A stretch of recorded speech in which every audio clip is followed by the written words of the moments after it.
Ya, selamat pagi anak-anak. Ya, salam semuanya.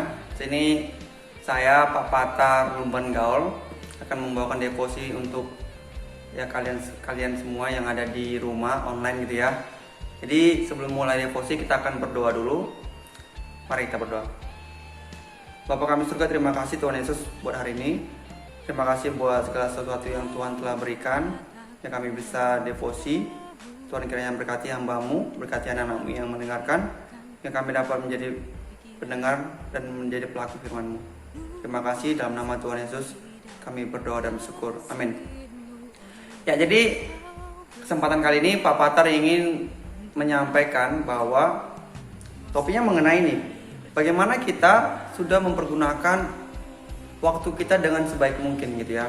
Bapak tahu di usia Bapak sekian yang sudah cukup berumur lah gitu ya, dibandingkan dengan kalian yang mungkin masih belasan dan sebagainya. Bagaimana kita sudah memanfaatkan kesempatan yang Tuhan berikan bagi kita gitu ya. Coba kita lihat satu contoh di Alkitab, bagaimana dia benar-benar memanfaatkan kesempatan yang diberikan oleh Tuhan untuk dia bisa menjadi berkat bagi orang lain begitu ya. Coba kita baca dari 2 Tawari 27 ayat 8 ya. 2 Tawari 27 ayat 8. Ya. Bapak hitung sampai 3 ya. Kalian sudah dapat. 1 2 3. Oke. Sudah dapat ya, 2 Tawari 27 ayat 8. Begini bunyi firman Tuhan. Ia berumur 25 tahun pada waktu ia menjadi raja, dan 16 tahun lamanya ia memerintah di Yerusalem. Ya. Jadi ia di sini adalah Raja Yotam ya. Bagaimana Raja Yotam itu diberikan kesempatan oleh Tuhan untuk menjadi raja ketika dia berumur 25 tahun. Ya, bayangkan seorang raja di Yerusalem pada zaman dulu dengan umur yang masih sangat muda, dia diberikan Tuhan kesempatan menjadi raja untuk memimpin Yerusalem begitu ya. Bagaimana Tuhan memakai dia? Kalau kita baca kelanjutannya nanti, bagaimana dia menjadi berkat bagi orang lain dengan cara dia memberikan persembahan yang baik, yang terbaik buat Tuhan. Misalnya juga dia membangun rumah ibadah, membangun kemah suci dan sebagainya. Demikian firman Tuhan yang mencatat bahwa Raja Yotam benar-benar dipakai Tuhan untuk menjadi berkat untuk kemuliaan nama Tuhan. Sekali lagi, menjadi berkat untuk kemuliaan nama Tuhan, bukan menjadi berkat untuk kemuliaan manusia begitu ya. Coba kalian pikirkan, berapa sekarang usia kalian? Pak, usia saya 12 tahun. Pak, usia saya 15 tahun. Atau Pak, usia saya 18 tahun. Nggak apa-apa ya. Mau berapapun usia kalian tidak apa-apa. Usia Bapak juga jadi guru ya cukup muda ya. Yang pastinya lebih tua daripada kalian gitu ya. Nah, ini juga tantangan bagi Bapak. Apakah di usia Bapak sekarang Bapak sudah menjadi berkat bagi orang lain? Apakah di usia Bapak sekarang Bapak sudah menjadi berkat untuk memuliakan nama Tuhan gitu ya.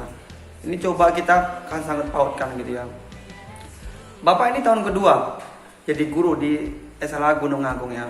Tahun pertama Bapak ngajar di SLA Gunung Agung, ya Bapak merasa Bapak belum memberikan yang terbaik apa yang bisa Bapak berikan kepada Tuhan dalam mendidik anak, dalam melakukan segala tanggung jawab Bapak gitu ya. Terutama dalam mendidik anak gitu ya. Tahun lalu Bapak menjadi wali kelas 11 IPS. Ya, anaknya luar biasa gitu ya. Aktif banget, diam banget gitu ya. Dan juga banyak hal-hal yang membuat Bapak ekstra untuk lebih memperhatikan mereka begitu ya.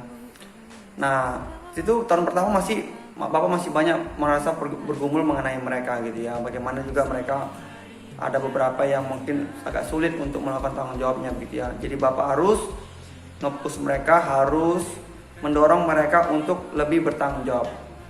Ya, sekarang Bapak menjadi wali kelas mereka lagi ya, kelas 12 IPS gitu ya. Bapak bersyukur nggak jadi wali kelas mereka? Bersyukur ya.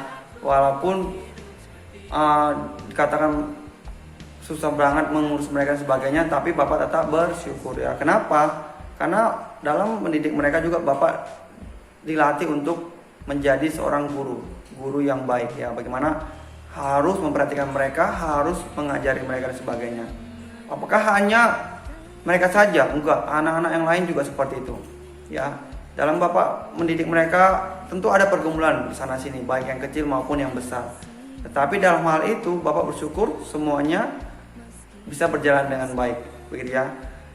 Motivasi pertama Bapak apa? Motivasi adalah Bapak mendidik untuk bagaimana membawa mereka kepada Tuhan ya. Bukan bagaimana supaya mereka supaya pintar, bukan juga ya.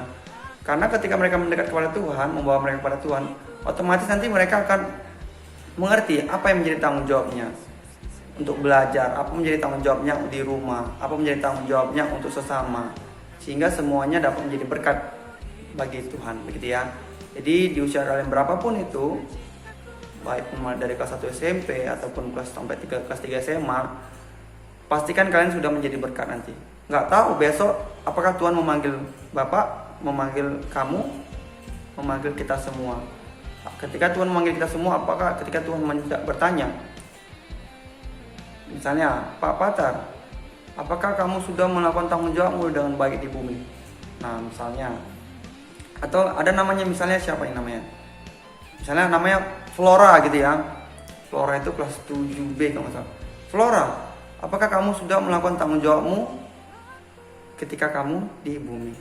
Atau yang lain ya, begitu ya. Jadi bagaimana kita menjawabnya ya, jangan sampai kita bingung-bingung ketika Tuhan bertanya itu, kita bingung-bingung. Tuhan au nanti jadinya gitu ya. Jadi tapi ketika Tuhan bertanya itu langsung menjawab, ya Tuhan, saya sudah melakukan tanggung jawab saya dengan sebaik mungkin untuk kemuliaan nama-Mu, gitu ya. Demikian firman Tuhan. Mari kita berdoa. Bapa kami surga, terima kasih Tuhan buat hari ini. Terima kasih buat firman-Mu yang sangat sederhana yang boleh kami pelajarin. Terima kasih, dalam nama Tuhan Yesus kami berdoa dan bersyukur. Amin. God bless you.